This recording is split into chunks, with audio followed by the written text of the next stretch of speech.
Well, welcome to Bully Banks. This is very interesting. We're up here in London and there is an enormous gathering here today. Financial Conduct Authority, Snell's Pace Stakes. I think that pretty well sums it up. What we're going to do is we're going to talk to one or two of the people here today, and they've travelled from the length and breadth of Britain. Good morning, sir. Just explain to us, why are you here in London today? We feel very disenchanted with the banks that they've sold us an interest rate swap, and they have not explained the dangers of product.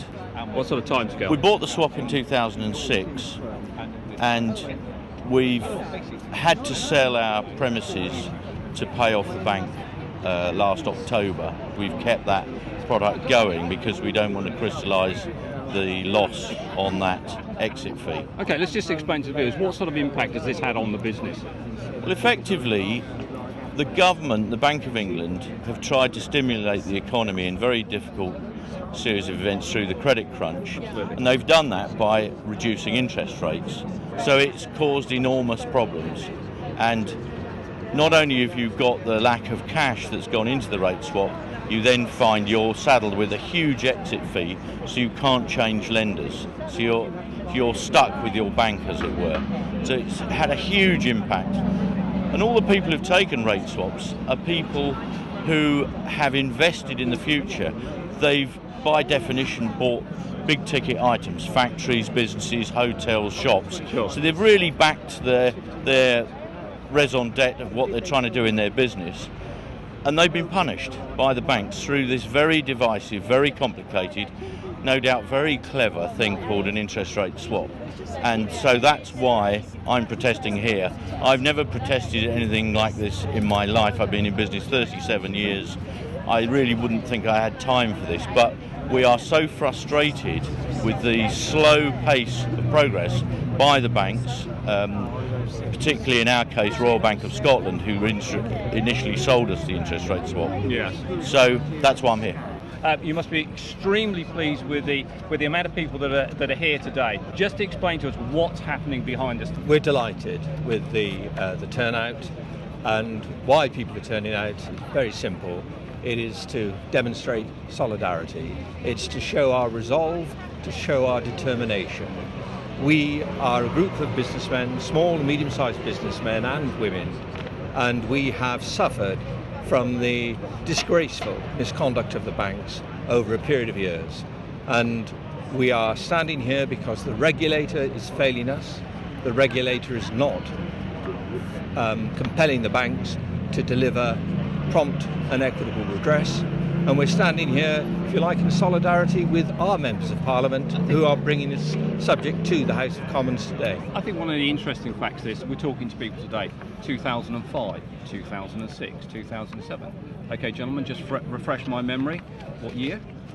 2013, and we are still discussing it. Well over 15% of our membership are businesses that have actually either gone into insolvency, administration, liquidation, or else the individuals have gone into bankruptcy. There are many more businesses affected. In fact, the whole issue, the one that we're the one that brings us here today, the interest rate hedging projects, is just one. Just one of many, isn't it? It is. There's a series of issues out there, and they all go back to 10, 15 years when the banks went on a frolic of their own. Yes. Greed was the driving force. They conducted themselves in a number of areas disgracefully. And the damage they've done is substantial. The damage remains. The liability is there. This is not about introducing new liability for the bank. It's about saying to the banks, you must meet the consequences of your behaviour. Your misconduct damaged so many people. The small businesses are the driver of this economy. Yes. No question at all. We are responsible as a group for the majority of the employment in this country. Yes. And we have been treated appallingly by the banks. And if you run through the issues, this issue of the missale of fixed interest loans, that's an issue that needs addressing. And basically, the same issues arise. The salesman is introduced as an advisor. There's no disclosure of breakage costs. There's pressure put upon individuals to enter into these arrangements. They're exactly the same issues as the swap issues. Banks' process by which they reduce the valuation of property when a business ran into difficulties, largely because of the economic circumstances. The banks take a value of property. Let me talk in very simple terms. They value a property $1 million and they lend you money on that. The business gets into some difficulty and they become aggressive in the revaluation of that property. And the valuation is taken down to levels really that are unjustified. The bank then turns to the business and says, you are not meeting your loan-to-value covenants, and pressure is put on the business. Yes. And that's just a course of action which seems to have run through the economy, largely unprotested, unnoticed. And we're saying to every small and medium-sized business, if you have that issue, talk to us. The issue of insolvency. People who lose their business, people who go insolvent, they are not rogues. Most of them are ordinary people in business. They run into financial difficulties because they're taking a risk, they're trying to deliver something, and sometimes things go wrong and they find themselves in difficulty.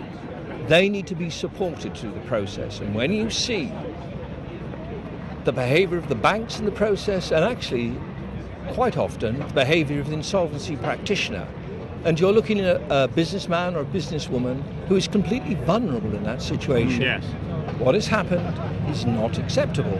And again, we're saying to any small and medium-sized business that has an issue relating to the conduct of the banks through an administration, through an insolvency process, come and join Bully Banks. Absolutely. Well, I was missold a swap originally, it was how I got involved, and I think I was about the second or third member to join Jeremy, who started Bully Banks, and I just felt so strongly about the way I'd been treated, and a number of us got together and I heard other people's stories, and I just felt compelled to do something more about it. In 2006 I was sold my interest rate swap, and it's damaged my business for the last 4 years. Right. Okay. And this seems to be a common story this morning, doesn't it? Oh, very much so. I mean, everyone you speak to here has a similar story, the way they were sold the product and the misinformation they were given by the banks. And obviously now we've been proven to be right, having campaigned for this for several years now. I mean, this is a long-term campaign now, isn't it? This isn't going to go away. No, well, it has to be, because the banks aren't reacting quick enough. No. You know, the reality is 15 months ago the FCA came out with their initial review. They said we would get our compensation within 6 months, and we're now nearly 16 months on and only 32 people have been paid out of 40,000. The debate that's going on today, crucial, isn't it? Oh, absolutely, because I think what it will tell the banks is they need to pull their finger out and do something about this. This isn't going to go away. They need to deal with it. Now, Bully Banks is an organisation. Ministers have now taken a lot of interest. You've got all your party representatives involved in this now. It really is gaining momentum now, isn't it? Well, very much so. What we've done as a campaign, I think, and the internet certainly helped, is we've gathered our ministers, and what we found, or I certainly have as well, is that actually the MPs can do something about it, and they've helped us, and it's given me a restored faith in our political system. Gentlemen, interesting placard, 400,000 jobs lost. Can we just explain to us what's happened to your good selves and your businesses? Well, since we were put into this, we have what's called a hidden swap arrangement, and since we were put onto that loan, our business has been so starved of cash that we've laid off, personally 6 people, but it was only a small business in the first place. Well, so but that's 6 full-time jobs. And that's still 6 people that Yeah. have now lost their jobs Yeah. due to this. What the bank did was they actually covered a bridging loan with a product that was completely inappropriate, because it became a fixed 10-year deal, and we were unable to get out of it because of the size of the exit penalties, which they hadn't told us about. Goodness me. And your situation, sir? Developer. I used to employ up to about 22 people at a time. Haven't done any development for 5 years. Give us your insight and your view to what's been happening today. Well, what's been happening today is an expression of frustration and anger, entirely justified. We can see the racing snails behind who are moving, who don't really represent the banks, because those snails are going too quickly in moving along the line to giving the compensation which is due, which is accepted as due, which they said will be delivered in a reasonable time period, and it simply hasn't. And this is an expression by people to come to the Houses of Parliament, the Mother of Parliament, and say it's not good enough. What are you going to do about it? Absolutely. Ladies and gentlemen, view of this morning? Oh, it's been a great success to get the number of people here. I think over 500 people, all have been mis-sold swaps. Their children have been here as well, all of them affected by this mis-selling, and to just demonstrate to the banks that we're not going away. They've got to pay up and they've got to do it quickly. It's been really wonderful, and people are networking with each other as well and sharing some of their stories, and it's really sad what's been happening, and it needs to stop. It covers the whole country. Well, constituents here today from rural East Yorkshire, small businesses who were sold these products and are not getting the compensation they're due. It's all over the country. Any viewers of this, all around you, there are businesses who have been mis-sold products by the banks and are not getting justice. Quite true. John, one of the key points that we're talking to everybody, it's the loss of employment. So many people have been made redundant through these cases, haven't they? Exactly, and also the opportunity for new jobs out of this. These people will employ painters, decorators, start building things, start moving. So it's a two-phase. It's the jobs that have gone, but it's the jobs that will be created when it's sorted. And we're hoping the debate today moves this forward. And we get trust back in the banking sector. We know we need the banks there. We want the banking sector to realise the mistakes, move forward, and let's get on.